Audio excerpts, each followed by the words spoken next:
अब देखिएगा चैप्टर को आगे बढ़ाते हैं। एग्जाम्पल नंबर 6 तक आपको काम दिया गया था। अब एग्जाम्पल नंबर 7 है।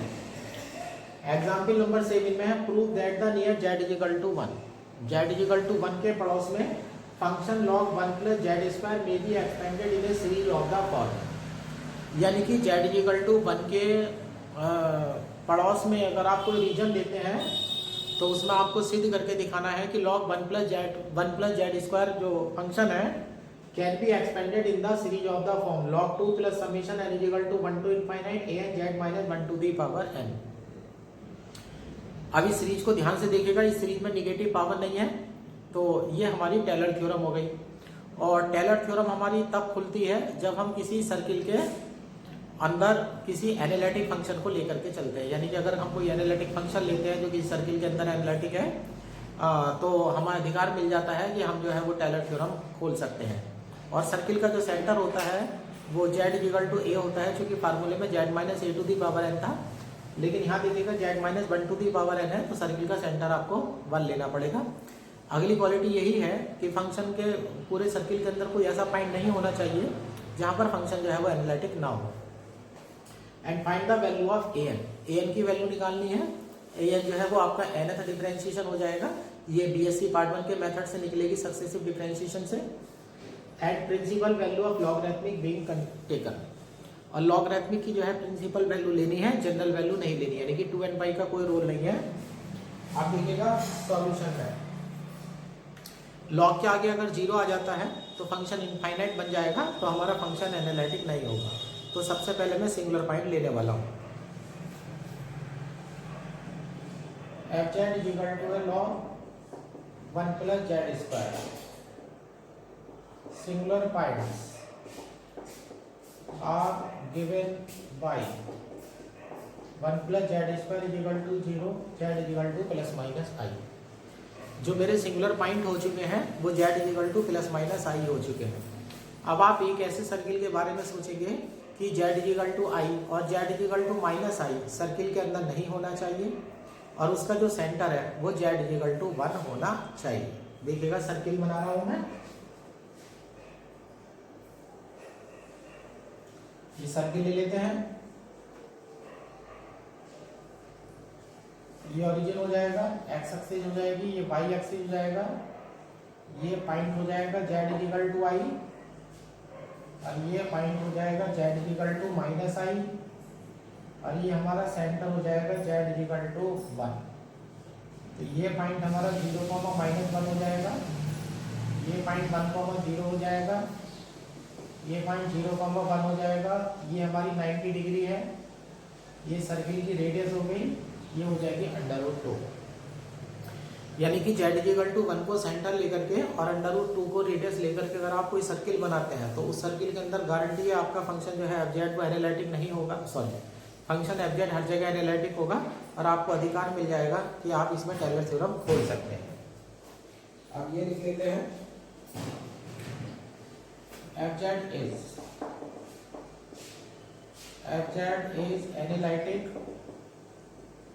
within circle C, नाम C दे देता हूँ, और z माइनस 1 इक्वल टू √2। ये हमारी सर्किल की इक्वेशन हो गई है। अभी एनालिटिक हो गया है तो टेलर सीरीज हम खोल सकते हैं by Taylor series. Fz is equal to summation n is equal to 0 to infinite a n z minus 1 to the power n हो जाएगा। log 2 वाली टर्म अलग है, f z is equal to ऐसे लिखिएगा a0 plus summation n is equal to 1 to infinite a n z minus 1 to the power n। अब यहाँ से देख लीजिएगा, ये वाली टर्म तो यहाँ से मैच कर चुकी है। अब आपको प्रूव करके दिखाना है कि जो a0 है, a0 की वैल्यू log 2 होगी, और एक आपको निकालनी है find the value of a n, और a n की वैल्यू निकालनी है। we have a n is equal to हो जाएगा f n 1 upon factorial n। ये n डेरिवेटिव हो जाएगा, तो मुझे f n 1 की वैल्यू चाहिए। ये इक्वेशन नंबर मैं 2 मान लेता हूँ, क्योंकि f z उठा दीजिएगा log 1 plus Z square, factor कर लेंगे log z plus I into Z minus I, F Z is equal to log Z plus I plus log Z minus I. ये आपके फैक्टर हो चुके हैं। अब बीएससी पार्ट वन का successive differentiation का फार्मूला लगा दीजिएगा। Differentiate n times with respect to Z, F N Z is equal to हो जाएगा आपका जेड प्लस आई है माइनस वन की पावर एन माइनस वन आ जाएगी, यहाँ पर माइनस वन की पावर एन माइनस वन आ जाएगी, फैक्टोरियल एन माइनस वन आ जाएगा और जेड प्लस आई की पावर एन आ जाएगा और plus minus one to the power N minus one factorial n z minus i to the power n. ये आपका formula हो चुका है सक्सेसिव डिफरेंशिएशन का। अब इसमें आप जेड की जगह यहाँ दीजिएगा वन रखने वाले हैं, तो ये हो जाएगा F N Z put Z is equal to one, तो F N one is equal to minus one to the power N minus one factorial N minus one common आ जाएगी, ये हो जाएगा वन प्लस आई की power minus N, one minus I की power minus N. अब real part आपके पास है, इमेजिनरी पार्ट आपके पास है, लेट कर लीजिएगा। Real part one is equal to R cos theta, I के साथ भी वन है, one is equal to R sine theta, तो यहाँ से आपको आर की वैल्यू अंडर रूट टू मिल जाएगी और थीटा इज इक्वल टू मिल जाएगा pi by four. Sine theta पर कॉस थीटा करेंगे तो टेन थीटा की वैल्यू वन हो जाएगी, तो थीटा की वैल्यू पाई बाई फोर हो जाएगी। तो यहाँ पर F N one is equal to हो जाएगा minus one to the power N minus one factorial N minus one, are to the power minus N common आ जाएगी, cos theta plus I sine theta होगा तो e to the power I theta की power minus N minus cos theta minus I sine theta होगा तो e की power minus I theta की power minus N. Sign मेरा गलत हो गया है, ये प्लस हो जाएगा, ये हो जाएगा minus one to the power N minus one factorial N minus one are to the power n e to the power i n theta plus e to the power minus i n theta. ये हमारी value आ जाती है, ये हो जाएगा minus one to the power n factorial N minus one are to the power n, ये हो जाएगा टू कॉस एन थीटा। अब यहाँ पर वैल्यू डाल दीजिएगा,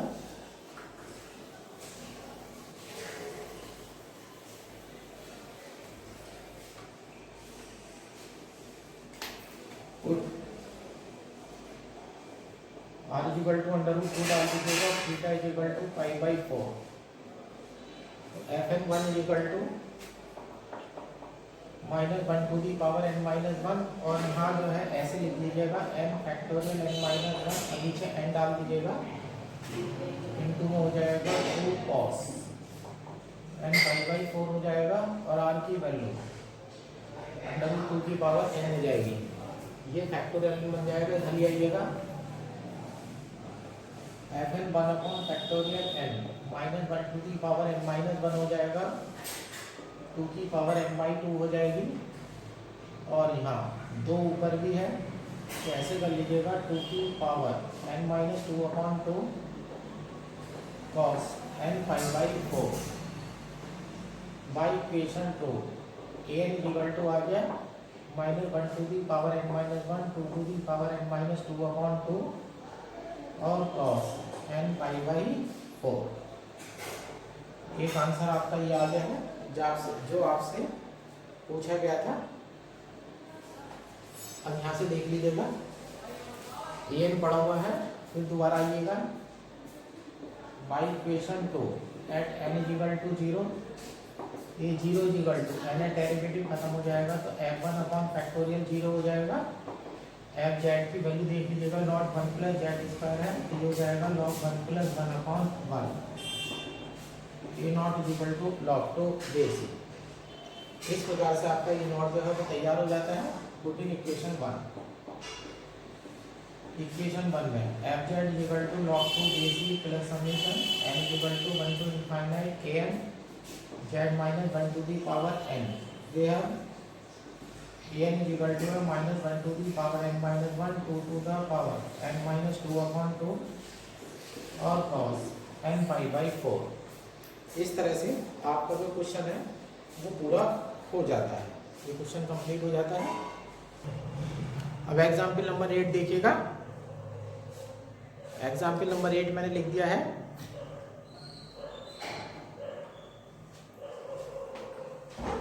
the only similarity of single valued function f are poles of order 1 and 2। यानी कि कोई function single valued function f है, अगर आप उसकी सिंगुलरिटी देखने जाएंगे तो उसमें सिर्फ आपको पोल मिलेगा, उसमें से एक का ऑर्डर 1 होगा और एक का ऑर्डर 2 होगा। F z equal to 1, 2। Z equal to 1 जो है वो भी पोल है जिसका ऑर्डर 1 है, और जेड इक्वल टू 2 भी पोल है जिसका ऑर्डर 2 है, और पोल होती है डिनोमिनेटर में हाईएस्ट पावर। ठीक है, फिर आगे कहता है with residue at these poles 1 and 2 respectively. Z equal to 1 जो पोल है उसका ऑर्डर 1 है और उसकी रेजिडी 1 है। जेड इक्वल टू 2 भी पोल है, उसका ऑर्डर 2 है और उसकी जो रेजिडी है वो भी 2 है रेजिडी। लास्ट वीडियो में भी जब सबसे लास्ट क्वेश्चन बताया गया था तो उसके लिए रेजिडी बताई गई थी। सपोज कर लीजिएगा, चलो अभी मैं फिर दोबारा एक बार बता देता हूँ, तो चलो पहले क्वेश्चन पढ़ देता हूँ। आगे वैल्यू दे रखी है, if f0 is equal to 7/4, f1 is equal to 5/2। ये कांस्टेंट निकालने में काम आएंगी value. Determine the function and expand in a Laurent series. Function प्राप्त करना है, लॉरेंट सीरीज में खोल के दिखाना है। Valid in 1 less than mode z less than 2, और z इज इक्वल टू 0 वाला सेंटर लेकर के एक 1 रेडियस का एक 2 रेडियस का सर्किल ले लीजिएगा। दोनों के बीच में आपको जो लॉरेंट सीरीज है वो खोल करके दिखानी है। रेजिडी के बारे में जरा थोड़ा सा दोबारा बता देता हूँ। सपोज कर लीजिएगा जब आप एफ जेड ले रहे होते हैं तो समेशन एन इक्वल टू 0 से infinite a f z minus a to the power m plus b1 z minus a plus b2 z minus a का whole square plus b3 z minus a का whole 2 and so on. इस तरह से चलता चला जाता है। और पोल होने की वजह से जो ये हमारा निगेटिव ये प्रिंसिपल पार्ट है, इसमें पदों की संख्या निश्चित होती है ना। तो जो सबसे बड़ी घात एग्जिट्स करती है वो हमारा जो होता है वो पोल का ऑर्डर होता है, और जो रेजिडी होती है क्या होता है रेजिडी। तो ध्यान रखना इस b1 को हम रेजिडी कहते हैं। अगले चैप्टर में हमें रेजिडी से मुलाकात करनी है। तो प्रिंसिपल पार्ट में जो b1 वाली टर्म होती है वो हमारी रेजिडी होती है। तो यानी कि कहने का मतलब ये है z माइनस ए अगर पोल है तो उसके ऊपर जो नंबर पड़ा होता है, z माइनस ए अगर पोल है तो डिनोमिनेटर में z माइनस ए आ जाएगा, और उसके ऊपर जो नंबर पड़ा होगा वो रेजिडी होगा। इसी चीज का प्रयोग करते हुए मैं अपने फंक्शन को जो है खोलने वाला हूँ।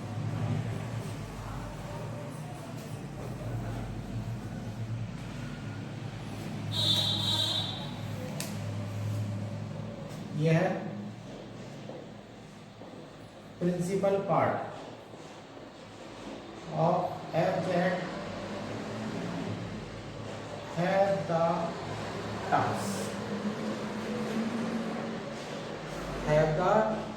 Terms at z is equal to 1 and z is equal to 2 respectively। z is equal to 1 और z is equal to 2। हाँ, यहाँ क्वेश्चन में थोड़ा सा करेक्शन है, इसमें क्वेश्चन में करेक्शन है। ये जो पॉइंट है पहला z is equal to 1 नहीं है, z is equal to minus का 1 है पॉइंट।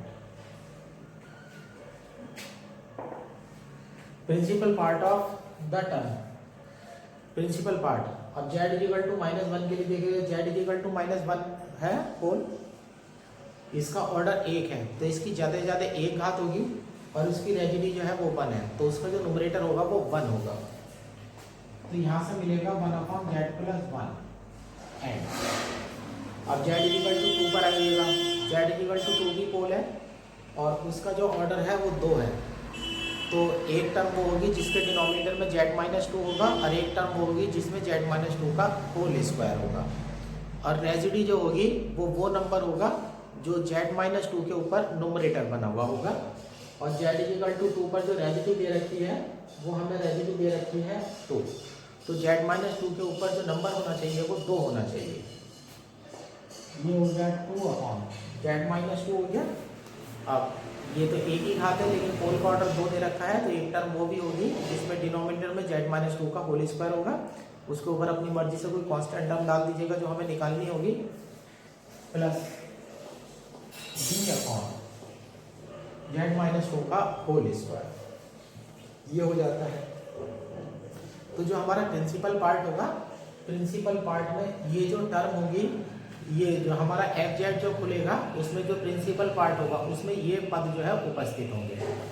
और यही वो पद है जिन पर हमारा फंक्शन एनालिटिक नहीं है, क्योंकि ये पोल वाली टर्म है और पोल जो है एग्जाम्पल होता है सिंगुलरिटी का।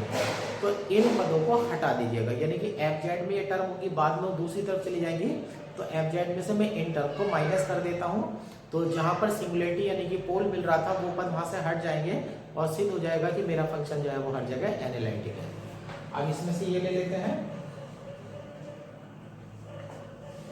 Then f z minus 1 upon z plus 1 minus 2 upon Z minus 2 minus b upon Z minus 2 का होल स्क्वायर इज एनालिटिक। ये जो फंक्शन होगा वो मेरा एनालिटिक होगा और एनालिटिक, और बल्कि इसके अलावा देखिएगा फंक्शन और द यहां देखिएगा वर्ड ओनली सिंगुलरिटी लिखा हुआ है, यानी कि जो सिंगुलरिटी मिल रही है वो सिर्फ पोल के रूप में मिल रही है, उसके अलावा फंक्शन के पास कोई सिंगुलरिटी नहीं है। जितने भी सिंगुलरिटी देने वाली टर्म थे वो मैंने सारे पद में से घटा दिए गए हैं।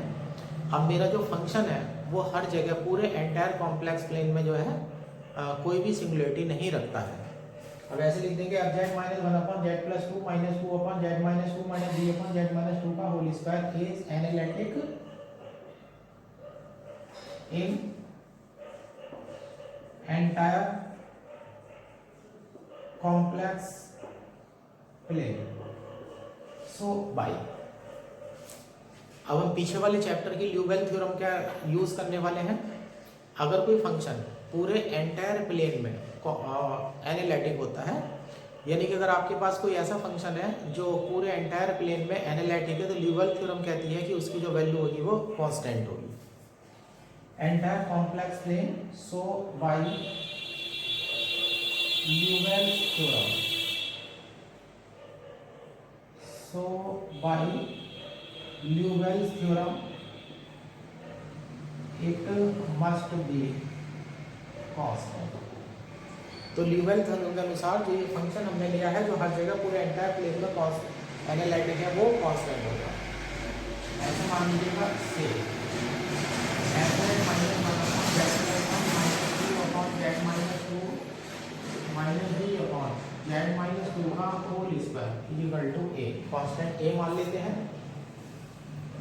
तो यहाँ से एफ जेड इक्वल टू हो जाएगा a minus plus 1 upon z plus 1 हो जाएगा, 2 अपॉन जेड माइनस 2 हो जाएगा और प्लस का b अपॉन जेड माइनस 2 का होल स्क्वायर हो जाएगा। Equation number 1। अभी फंक्शन निकालने के लिए यहाँ पर मेरे पास दो अननोन है, एक कांस्टेंट a के रूप में है और एक कांस्टेंट b के रूप में है।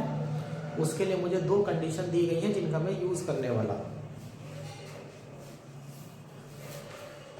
ये है गिवन,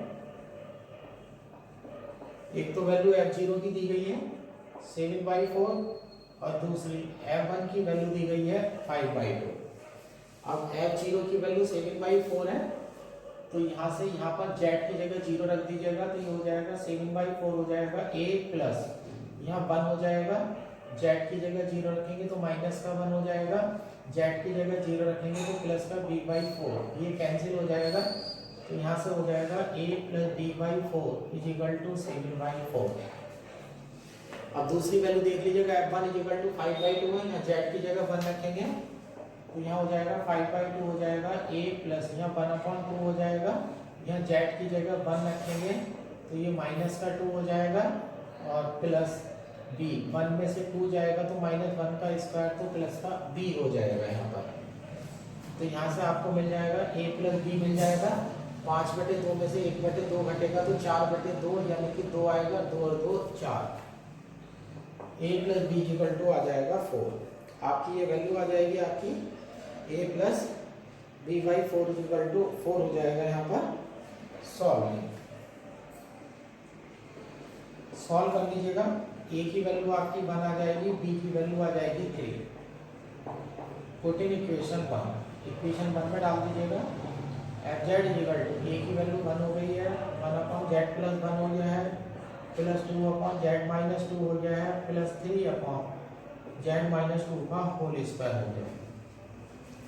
ये क्वेश्चन का एक पार्ट जो है आपका कंप्लीट हो जाता है।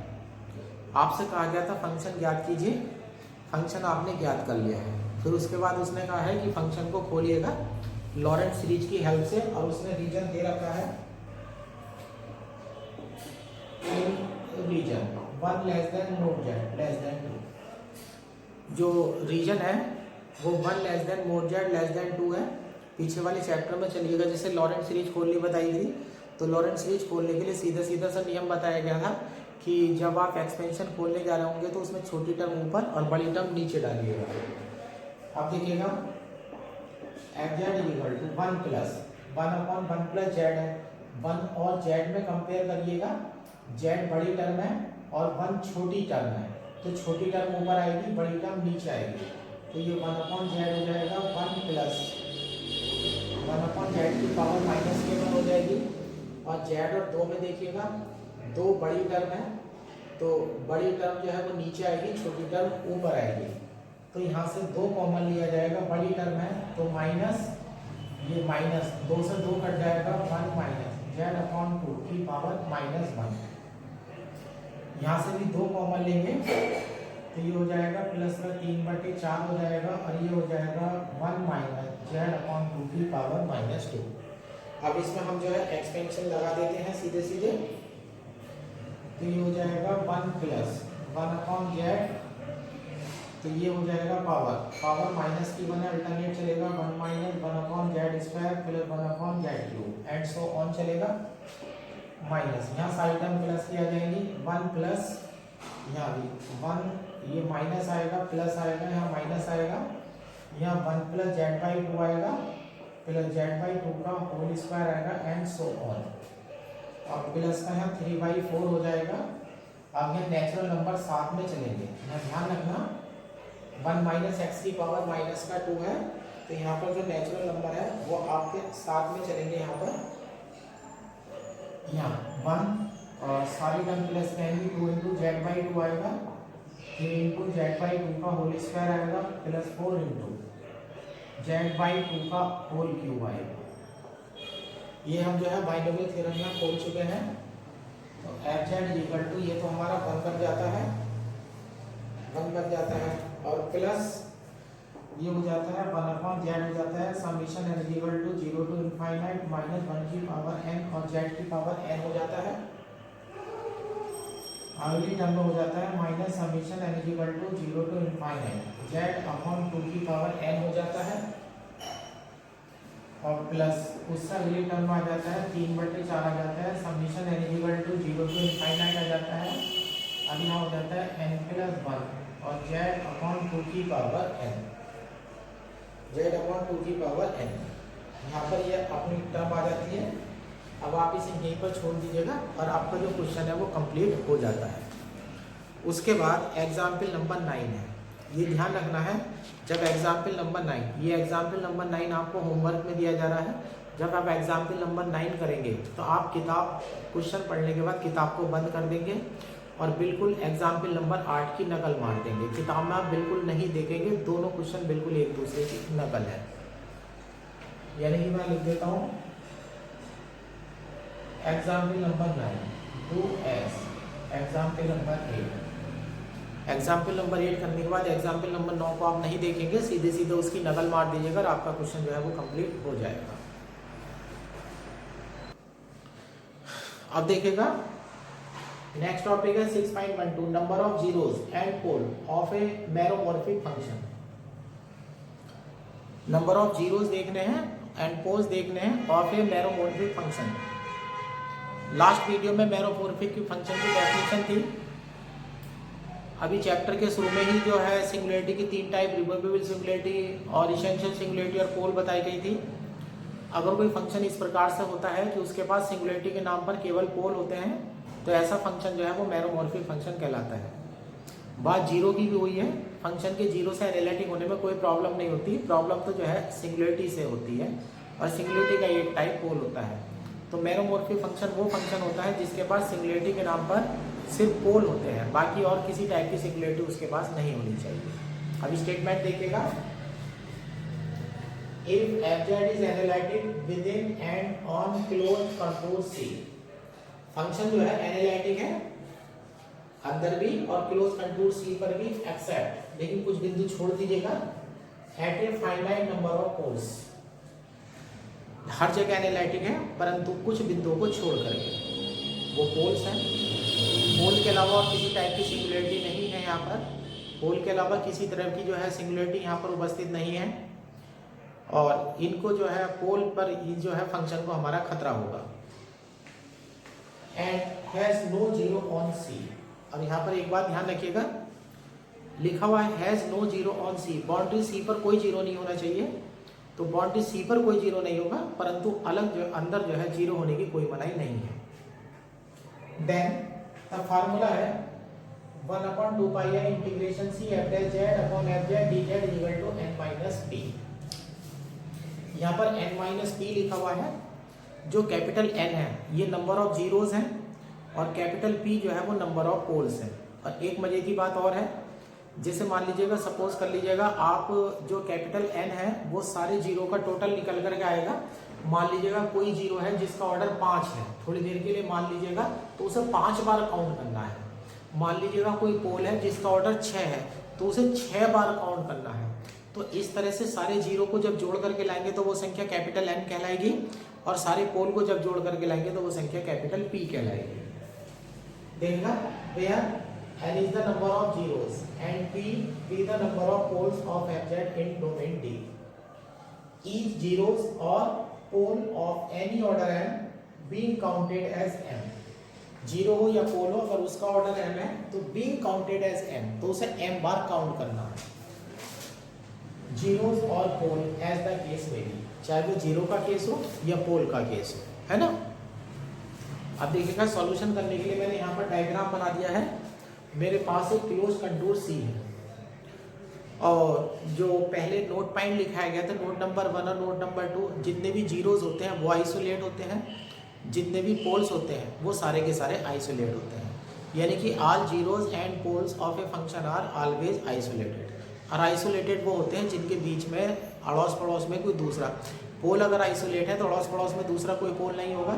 जीरो अगर आइसोलेट है तो जीरो के अड़ोस पड़ोस में कोई दूसरा जीरो नहीं होगा। इस सिद्धांत का प्रयोग करके डायग्राम बनाया गया है। ये देखिएगा, आपका कंटूर C है, ये क्लोज कंटूर C है। इसमें जो लिए गए हैं α1 α2 डॉट डॉट αn, ये पोल ले लिए गए हैं। α1 α2 डॉट डॉट αn पोल है और सारे के सारे आइसोलेट है, देखिएगा। और β1 β2 और डॉट डॉट βm, ये जितने भी हैं मेरे सारे जीरोज हैं। अब जितने भी मेरे पोल्स हैं उन पोल को सेंटर मान करके मैंने छोटे छोटे सर्किल ड्रॉ करे, C1 C2 dot dot Cn नाम पड़े। और जितने भी जीरोज हैं उनको मैंने सेंटर मान करके सर्किल ड्रॉ करे, जिनके नाम है γ1 γ2 डॉट डॉट γm। तो इस तरह से जितने भी पोल मेरे पास थे और जितने भी मेरे पास जीरोज थे, सबको सेंटर मान करके मैंने छोटे छोटे सर्किल बनाए। और इन सर्किल बनाते समय मैंने ध्यान रखा है कि कोई भी दो सर्किल जो है एक दूसरे को इंटरसेक्ट ना कर जाए, और ना ही दो सर्किल एक दूसरे को कट कर जाए। ना इंटरसेक्ट करे, ना कट करे, ना टच करे। यानी कि जितने भी सर्किल होने चाहिए वो सारे अलग अलग होने चाहिए। अब कोई बात अगर ये कहने लगा कि हमें कैसे पता कि ऐसे सर्किल अलग अलग हो सकते हैं, तो उसका रीजन छिपा हुआ है कि zeros and pole are isolated. तो जीरो और पोल आइसोलेट होते हैं, इसलिए उनके बीच में हमेशा गैप मौजूद होता है। और आप कोई ना कोई छोटा से छोटा सर्किल आप ऐसा मान सकते हैं कि ये सारे सर्किल जो है इनमें से कोई भी एक दूसरे को इंटरसेक्ट नहीं करेगा। अब आइए तीनों के स्टेटमेंट पर। अब सबसे पहले यही बात हम लिख देते हैं इसके स्टेटमेंट में, जो हमने डायग्राम बनाया है। ऐसे मान लेते हैं, let α1 α2 dot dot αn be poles of order p1 p2 dot dot pn। इनके ऑर्डर ले लिए हैं। And β1 β2 dot dot βm are zeros of order मान लेता हूँ q1 q2 dot dot q1। α1 α2 dot dot αn pole लिए हैं, उनके order p1 p2 dot dot pn ले लिए हैं। β1 β2 dot dot dot beta m तक मैंने 0 लिए हैं और उनके ऑर्डर डाल दिए हैं q1 q2 dot dot qm। ये सारे हो चुके हैं। वहां पर फिर सर्किल का जिक्र करते हैं। Enclose each pole and zero, each pole and zero by non overlapping circles C1 C2 dot dot Cn and gamma 1 gamma 2 dot dot gamma n, each of radius rho. और यहाँ पर ये ध्यान रखा गया है कि जितने भी सर्किल बने हैं सबकी त्रिज्या जो है वो रो होनी चाहिए। ऐसे ले लेते हैं by extension of Cauchy theorem for multiple connected reason.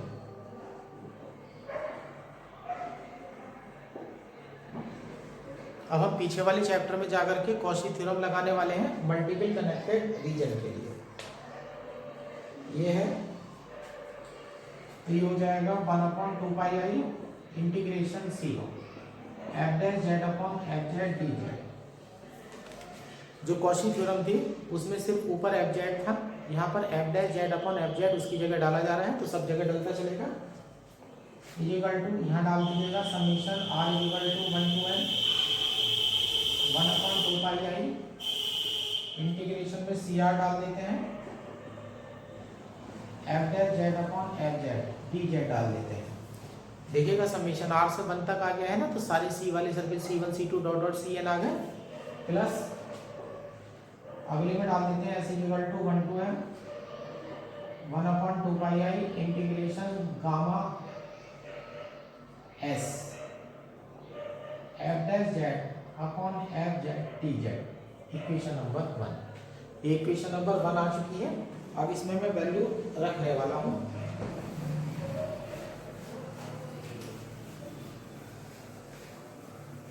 Theorem भारी बिल्कुल नहीं है, थोड़ा सा लेंथ है इसके पास, क्योंकि एक ही काम को 2 बार जो है हमें करना पड़ेगा। अब ये बहुत सारे सर्किल्स हैं, इनमें से एक सर्किल को लेने चलते हैं, बाकी सिमिलरली में आ जाएगा। Since alpha r is pole of order p r. Alpha 1 अगर पोल था तो उसका मैंने ऑर्डर P1 डाला था, अल्फा 2 है तो उसका ऑर्डर मैंने P2 डाला था, तो अल्फा आर अगर मेरा पोल है तो उसका ऑर्डर जो है वो PR हो जाएगा। अब ध्यान रख लीजिएगा। अब पोल की डेफिनेशन लिखिएगा, अब पोल के लिए तैयार करिएगा। आप कह रहे हैं अल्फा आर एक पोल है जिसका ऑर्डर क्या है PR, तो यानी कि डिनोमिनेटर में Z माइनस अल्फा आर की हाईएस्ट पावर जो है वो PR होनी चाहिए, और न्यूमरेटर में जो भी फंक्शन होगा वो गारंटी है हर जगह एनालिटिक होना चाहिए। तो हम इसे ऐसे लिख लेते हैं order of PR then FZ may be written as, FZ को हम ऐसे लिख लेते हैं FZ इक्वल टू ऊपर डाल देंगे 5RZ और नीचे डाल देंगे Z minus alpha r to the power PR। Here higher Z is analytic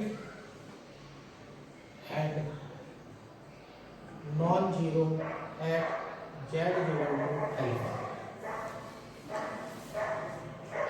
पोल होता है तो डिनोमिनेटर होता है और जितना उसका ऑर्डर होता है उतनी पावर होती है। तो ये समझ लीजिएगा लॉरेंट एक्सपेंशन खुला हुआ था, highest power Z minus alpha की PR थी, उसका एलसीएम ले लिया गया है, तो बटे में जो सबसे छोटी बड़ी घात बैठेगी वो Z माइनस अल्फा की PR बैठेगी, और ऊपर जितना भी फंक्शन है वो हमने डाल दिया है फाई आर जेड के रूप में डाल दिया गया है, और फाई आर जेड जो है वो एनालिटिक होगा और कहीं भी उसकी वैल्यू 0 नहीं हो सकती है। ये हो जाता है। अब यहाँ पर हमने वैल्यू डाल दी है, एफ जेड की वैल्यू आ चुकी है, यहाँ पर लॉग ले लीजिएगा, log f Z is equal to log phi are z minus P r log z minus alpha r. log ले लिया है, इसका डिफरेंशिएशन कर दीजिएगा, differentiation with respect to z, तो ये हो जाएगा f dash Z upon F z हो जाएगा, यहाँ phi are dash Z upon phi are z हो जाएगा, और यहाँ हो जाएगा minus P r upon Z minus alpha r. ये आपकी वैल्यू आ चुकी है। अब हमने ऊपर लिखा है कि फाई आर जेड जो है वो Z equal to alpha r पर एनालिटिक है, और पीछे वाले चैप्टर में हम पढ़ चुके हैं कि एनालिटिक फंक्शन का जो डेरिवेटिव होता है वो भी एनालिटिक होता है, और उनका जब रेशियो हम देखेंगे तो वो भी एनालिटिक होगा। तो होने वाला क्या है, ये वाली जो वैल्यू है, अब यहाँ देखिएगा फाई आर जेड एनालिटिक है, एनालिटिक है, नॉन जीरो है, तो बटे में जीरो भी नहीं आ सकता, तो अनंत होने की संभावना खत्म हो गई। फाई आर जेड एनालिटिक है, और फाई आर डैश जेड भी जो है वो एनालिटिक है ना, z equal to alpha r पर, तो इनका रेशियो जो है वो भी एनालिटिक हो जाएगा। फिर मैं कॉची थ्योरम लगाऊंगा, और कॉची थ्योरम की शर्त होती है कि अगर कोई भी एनालिटिक फंक्शन अगर है तो उसका इंटीग्रेशन की वैल्यू सदैव जीरो होती है। अब ऐसे लिख देते हैं, सिंस इस इक्वेशन नंबर 2 कह देते हैं, since phi are Z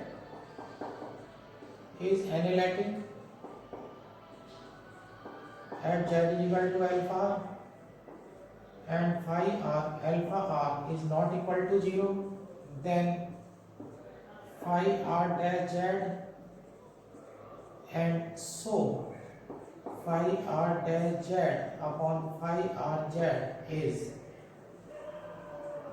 analytic at z is equal to alpha, then by Cauchy's theorem integration C phi r dash z upon phi r z dz is equal to 0। ये value जो है आपकी zero में चली जाएगी। अब यहाँ से ले लीजिएगा बाई इक्वेशन 2, इक्वेशन 2 में डाल दीजिएगा इंटीग्रेशन सी आर, और यहाँ भी सी आर डाल देता हूँ, F dash Z upon F dash Z integration C R phi are dash Z upon phi are Z D Z, यहाँ भी D Z minus P R बाहर आ जाएगा, integration C R D Z upon Z minus alpha. अब ये जो value है ये तो जीरो में चली जाएगी, माइनस यहाँ पी आर आ जाएगा, और यहाँ लिमिट हो जाएगी 0 से 2 पाई डी जेड। अब देख लीजिएगा जेड माइनस एल्फा आर है, और यहाँ पर देख लीजिएगा हमने जितने भी सर्किल लिए थे सबकी त्रिज्या जो है वो रो ली थी, तो यहाँ पर लिख देता हूँ rho z minus alpha equal to rho है, तो z minus alpha equal to rho e की पावर आई थीटा हो जाएगा, तो आई रो ई की power I theta D theta, और नीचे हो जाएगा रो ई की power I theta, row e की पावर आई थीटा कट जाएगी, इंटीग्रेशन करेंगे तो 2 पाई आई हो जाएगा, तो ये हो जाएगा minus P R into 2 pi आई। ये वैल्यू आ चुकी है माइनस का 2 पाई आर इंटू पाई। एक बार इसी को रिपीट और करेंगे अब की बार जीरो के लिए, तो यहाँ से 2 पाई आई इधर ले आते हैं, तो ये हो जाता है 1/2 पाई आई इंटीग्रेशन सी आर और F dash Z upon F Z D Z is equal to minus का पी आर। इक्वेशन नंबर 3 हो जाती है। देखिएगा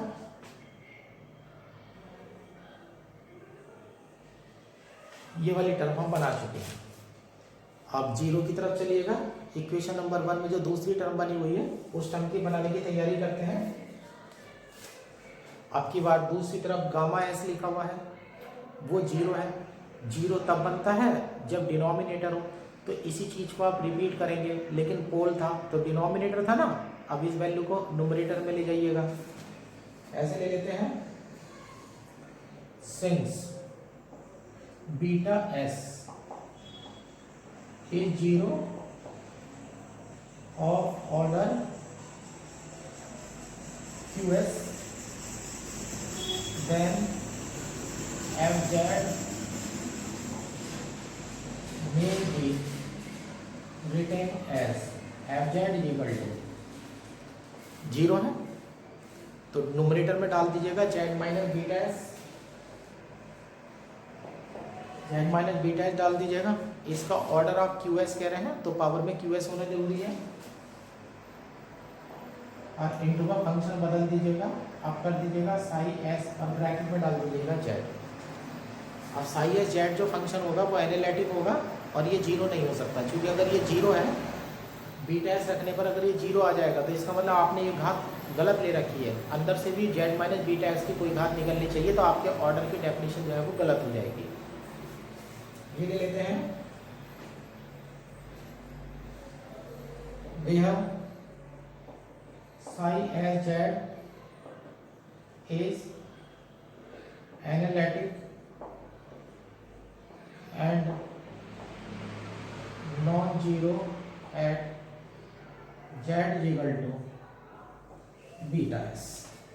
अब यहाँ पर हम फिर दोबारा से वही काम करने वाले हैं, लॉग लेकर के डिफरेंशिएशन कर देंगे और कॉची थ्योरम लगा देंगे, तो ये हो जाएगा log F Z is equal to Q S into Z, sorry log Z minus beta S plus log psi S Z, differentiate with respect to Z,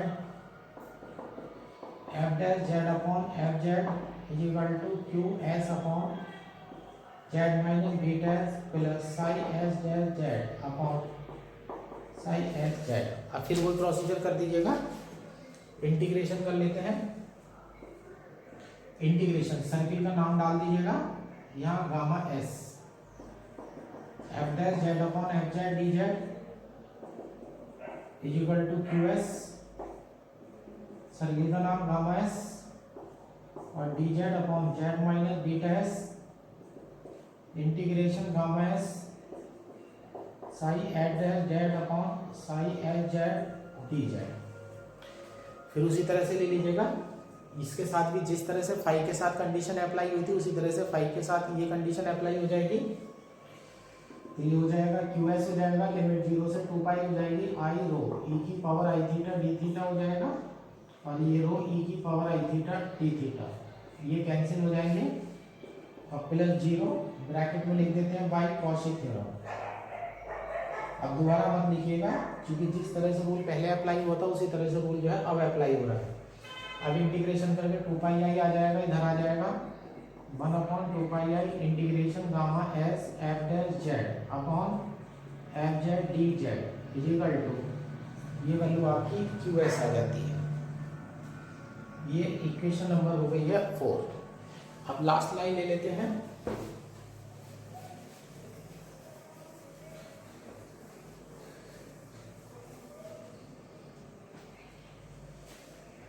use equation 3 and 4 in equation 1, तो ये हो जाता है 1 upon 2 pi I integration C F dash Z upon F Z D Z is equal to summation, पहले वाले में R is equal to 1 to n चल रहा था और वैल्यू माइनस का पी आर आई थी, और फिर दूसरे वाले में summation 1 is equal to m to n है और ये वैल्यू आई है क्यू एस, क्योंकि summation R equal to 1 to n P R करते हैं तो ये हो जाता है कैपिटल पी जो हमें थ्योरम में दिया गया था, टोटल नंबर ऑफ पोल्स, और summation S equal to 1 to m Q S अगर करते हैं तो ये हो जाता है n, तो ये हो जाता है टोटल नंबर ऑफ जीरोस, तो आपका आ जाता है 1 upon 2 pi I integration C F dash Z upon F Z D Z is equal to n minus P. और इस तरह से जो है आपकी थ्योरम जो है ये प्रूव हो जाती है। 2 बार कर लीजिएगा, थ्योरम पर हाथ सेट हो जाएगा, कोई भारी थ्योरम नहीं है, बस बड़ी है। एक ही प्रोसीजर को 2 बार अप्लाई करा गया है, एक बार तो प्रोसीजर पोल के लिए अप्लाई करा गया है, एक बार प्रोसीजर जो है वो जीरो के लिए अप्लाई किया गया है।